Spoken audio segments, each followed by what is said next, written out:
Good morning students. प्यारे बच्चों, हिंदी की कक्षा में आप सभी का स्वागत है। हम लोग महादेवी वर्मा का प्रथम गीत पढ़ा। आज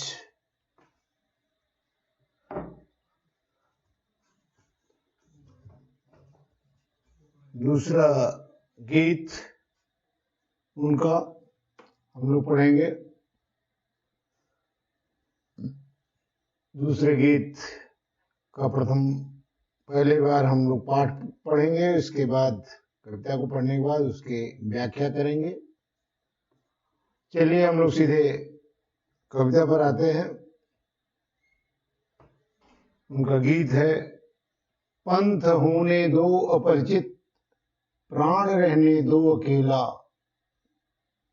पंथ होने दो अपरिचित, प्राण रहने दो अकेला। घेर ले छाया अमाबन, आज कज्जल अश्रुओं में रिमझिमा ले यह घिरा घन। और होंगे नयन सूखे, तिल बुझे और पलक रूखे। आर्द्र चितवन में यहाँ सतविद्युतों में दीप खेला। पंथ होने दो अपरिचित, प्राण रहने दो अकेला। इस दूसरे गीत में, प्रथम गीत में आप लोगों ने पढ़ा किस प्रकार से कवित्री महादेवी वर्मा अपने ही प्राणों को संबोधित करती हुई उसे अपने साधना के पथ पर परमात्मा की प्राप्ति का जो मार्ग है, जो साधना का पथ है, उसी साधना के पथ पर निरंतर चलते रहने के लिए, अपने लक्ष्य की प्राप्ति के लिए उन्होंने प्रेरित किया। उसी साधना के मार्ग पे ही कवित्री कह रही है कि ये पंथ, ये मार्ग भले ही अपरिचित हो, अनजाना हो, और उस पर चलने वाले, उस मार्ग पर का जो पथिक है वह मेरे प्राण, वे भी चाहे अकेले ही हों, अर्थात किसी का साथ नहीं, अकेले ही अपने लक्ष्य की प्राप्ति करनी है। तो पंथ होने दो अपरिचित, प्राण रहने दो अकेला। साधना के अपरिचित, अनजाने मार्ग पर, अपरिचित पथ की कठिनाइयों का विवरण प्रस्तुत करते हुए कवित्री कहती है कि यह मार्ग कितना कठिन है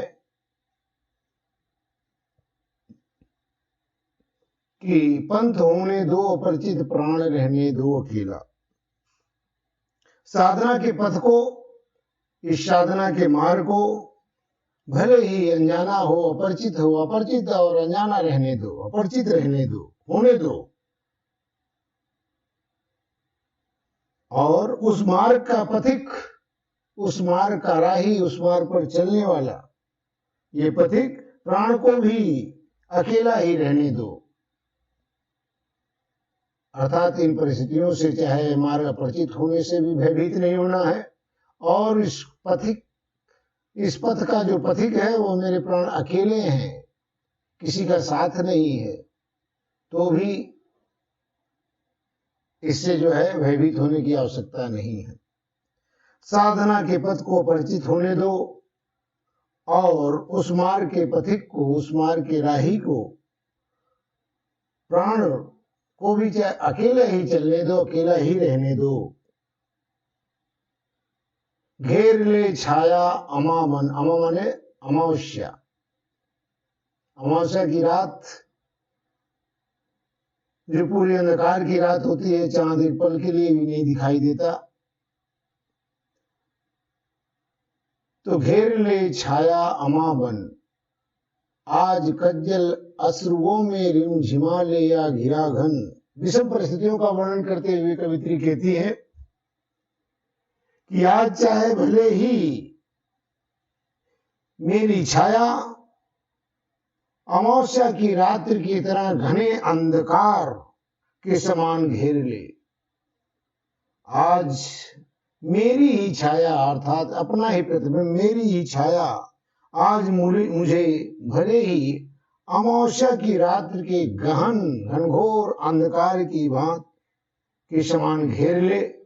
अर्थात मुझे अंधेरे में डूब जाऊं, अंधेरे मुझे जो है चारों तरफ से घेर ले, मैं अंधेरों में डूब जाऊं, और कज्जल अश्रुओं में रिमझिमा ले यह घिरा घन, और काजल लगी मेरी आंखें, कज्जल माने काजल, काजल लगी मेरी आंखें भले ही बादल के समान आंसुओं की वर्षा करने लगे।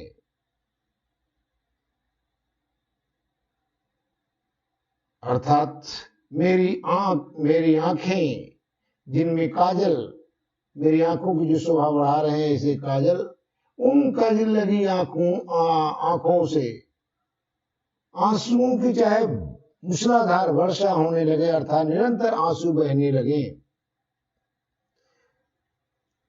मेरी काजल लगी आंखें भले ही बादल के समान आंसुओं की वर्षा करने लगे तो भी चिंता करने की आवश्यकता नहीं है।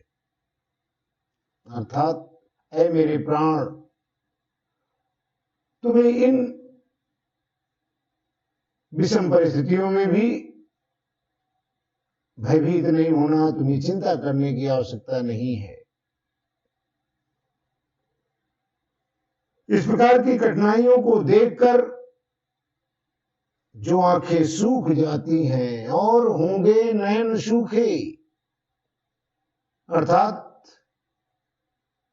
इस तरह की परिस्थितियों को, इस तरह की विषम परिस्थितियों में इस तरह की कठिनाइयों को देख करके लोगों की आंखें विस्मित रह जाती हैं, उनकी आंखों का पानी, आंखों का अश्रु जो है सूख जाते हैं, वो भय से भयभीत हो जाती हैं और होंगे नयन सूखे।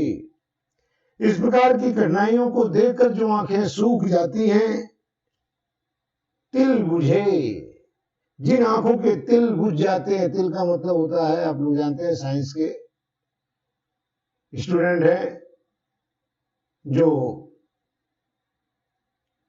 हमारा आंखों की जो रोशनी है, वो जो छोटे से जो तिल है उसी से जो है हमारी आंखें, जिसे रेटिना आप लोग कहते हैं, उसी से ही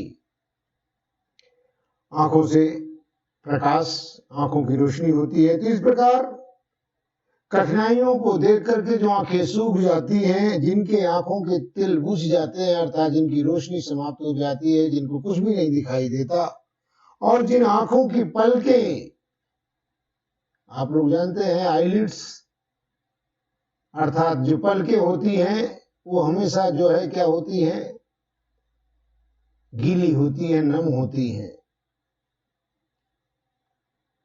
पलक रूखे, लेकिन विषम परिस्थितियों, दुखी और कठिनाइयों के कारण जिन आंखों की पलकें रूखी रूखी हो जाती हैं, वे आंखें कोई और होंगी, वे मेरी आंखें नहीं हो सकती हैं। ऐसे विषम परिस्थितियों में कठिनाइयों को देख करके जो आंखें सूख जाती हैं, जिनके तिल बुझ जाते हैं, जिनकी पलकें रूखी रूखी हो जाती हैं, वे आंखें कोई और होंगी, वे आंखें मेरी नहीं हो सकती हैं। इस प्रकार के कष्टों के आने पर भी मेरी चितवन, आर्ध चितवन में यहाँ सत विद्युतों में दीप खिला, आर्ध मन गीली, लेकिन मेरी चितवन इस प्रकार के कष्टों के आने पर भी, इस प्रकार की विषम परिस्थितियों के, कठिनाइयों के आने पर भी मेरी चितवन, मेरी आंखें, मेरी चितवन आर्ध बनी रहेंगी, मेरे नेत्र आर्ध बने रहेंगे, गीले बने रहेंगे, नम बने रहेंगे, क्योंकि मेरे जीवन सत विद्युतों में, सत माने सैकड़ों, क्योंकि मेरे दीपक, जीवन रूपी दीपक ने बहुत से तूफानों को, बहुत से भयंकर विद्युतों माने बिजलियों को से भरे कड़कती हुई बिजलियों और तरह तरह के तूफानों में भी मेरा जीवन रूपी दीप कभी नहीं बुझा है। वह सदैव इन कठिनाइयों को, इन तूफानों को अच्छी तरह से खेलना सीखा है, क्योंकि मेरे जीवन दीप ने सैकड़ों विद्युतों में भी खेलना सीखा है, अर्थात कष्टों से घबराकर पीछे हट जाना मेरे जीवन दीप का स्वभाव नहीं है। मेरा जीवन दीप इतना दृढ़ निश्चयी है, इतना साहसी है कि जो सैकड़ों जो है विद्युतों से खेलना सीख लिया इसने, अर्थात सैकड़ों झंझावातों को, सैकड़ों तूफानों को भी वे आसानी से क्या कर सकता है, झेल सकता है और उस पर विजय प्राप्त कर सकता है। पंथ होने दो परिचित, प्राण रहने दो अकेला। भले ही ये साधना का पंथ अनजाना है, अपरिचित है, और उस पर चलने वाले मेरे प्राण भले ही अकेले हैं, लेकिन उन्हें अपने लक्ष्य की प्राप्ति करनी होगी। उन्हें इन परिस्थितियों से, इन कठिनाइयों से जो है भयभीत नहीं होना। अगला पद, अन्य होंगे चरण हारे, और हैं जो लौटते देसूल को संकल्प सारे। दुख भृति निर्माण उन्मध्य अमरता, नापते पद बांध देंगे अंक संस्कृति। से तिमिर में स्वर्ण वेला, पंथ रहने दो अपरिचित, प्राण रहने दो अकेला। प्रिय पद के, अपने लक्ष्य की प्राप्ति के, अपने साधना के पद के अपरिचित और अनेक प्रकार के कष्टों से भरा होने पर भी निरंतर आगे बढ़ते रहने का दृढ़ संकल्प लेकर चलने वाली साधिका महादेवी जी कहती हैं। कवित्री महादेवी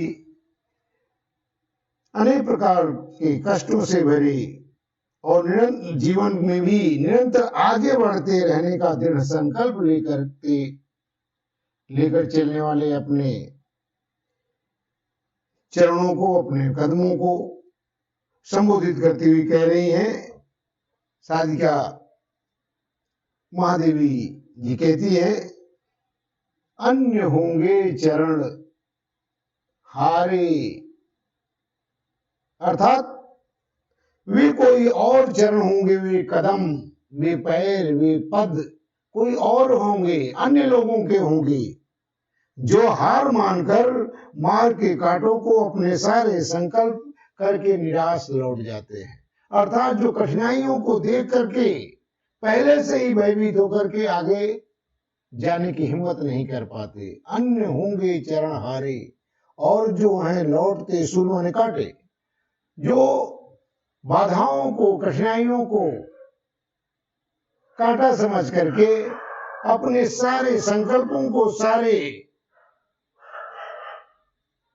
अपने निश्चय को उन्हीं को ही सौंप करके, अर्थात उससे आगे नहीं बढ़ते, उससे भयभीत होकर के लौट आते हैं। वे चरण कोई और होंगे, मेरे नहीं। कवित्री कहती है, वे कोई और चरण होंगे जो हार मानकर मार्ग के कांटों को अपने सारे संकल्प समर्पित करके निराश लौट जाते हैं। अर्थात कठिनाइयों से भयभीत होकर के वे आगे बढ़ते ही नहीं और वहीं से वापस लौट जाते हैं। लेकिन वे ऐसा करने वाले चरण, ऐसे करने वाले कदम किसी और के होंगे, मेरे नहीं हो सकते। लेकिन मेरे कदम क्या है? दुख भृति निर्माण उन्मद। मेरे चरण ऐसे नहीं है, मेरे चरणों ने, मेरे कदमों ने तो जैसे दुख का व्रत ले रखा है, अर्थात दुख सहन करना और उस पर विजय प्राप्त करना जैसे उनका एक स्वभाव बन चुका है। दुख व्रती, जिन्होंने दुख का सहने का तो व्रत धारण कर रखा है। और मेरे चरण निर्माण उन्मद, मेरे चरण तो दुख सहने का व्रत धारण कर रखा है और मेरे चरण नव निर्माण करने की इच्छा के कारण मस्ती से झूम रहे हैं। उन्मद, मतवाले होकर के आगे बढ़ रहे हैं। मेरे कदमों ने तो दुख सहने का जो है जैसे व्रत धारण कर रखा हो, व्रत ले रखा हो कि उन्हें दुख सहन करना ही करना है। दुख सहने का व्रत धारण कर रखा है और मेरे चरण नव निर्माण में, नया निर्माण अर्थात नव निर्माण, नूतन निर्माण करने की इच्छा के कारण मस्ती से भरे हुए हैं। यह अमरता नापते पद, मेरे चरण वे स्वयं को अमर मानकर, अमरता अमर मानकर कि वो कभी नष्ट नहीं होंगे, वे अपनी छाप छोड़ जाएंगे, मिटने पर भी अपनी अमिट छाप छोड़ जाएंगे। यह अमरता नापते पद, वे स्वयं को अमर मानकर प्रिय पथ के अपने प्रियतम के पथ को अर्थात उस परमात्मा की प्राप्ति के साधना के मार्ग पर निरंतर आगे बढ़ रहे हैं, उसकी दूरी को निरंतर नाप रहे हैं, अर्थात उस पर चलते जा रहे हैं। बांध देंगे अंक संस्कृत, अंक माने गूंद, संस्कृत माने संसार, तिमिर माने अंधकार। इस प्रकार दूरी जो है परमात्मा से मिलने की जो है कम होती जा रही है, अर्थात मेरे कदम जिन्होंने दुखों को सहने का जो है व्रत धारण कर रखा है, वे नवनिर्माण के लिए उन्मत्त होकर के आगे निरंतर बढ़ते जा रहे हैं और वे स्वयं को अमर मान करके प्रिय के मार्ग को निरंतर नापते जा रहे हैं, अर्थात दूरी को कम करते जा रहे हैं। दूरी घटती जा रही है। मेरे चरण तो ऐसे हैं, बांध देंगे अंक संस्कृत। मेरे चरण तो ऐसे हैं कि वे अपनी दृढ़ता से संसार की गोदी में छाए हुए अंधकार को सुनहले अंक संस्कृत से तिमिर में, तिमिर माने अंधकार, जो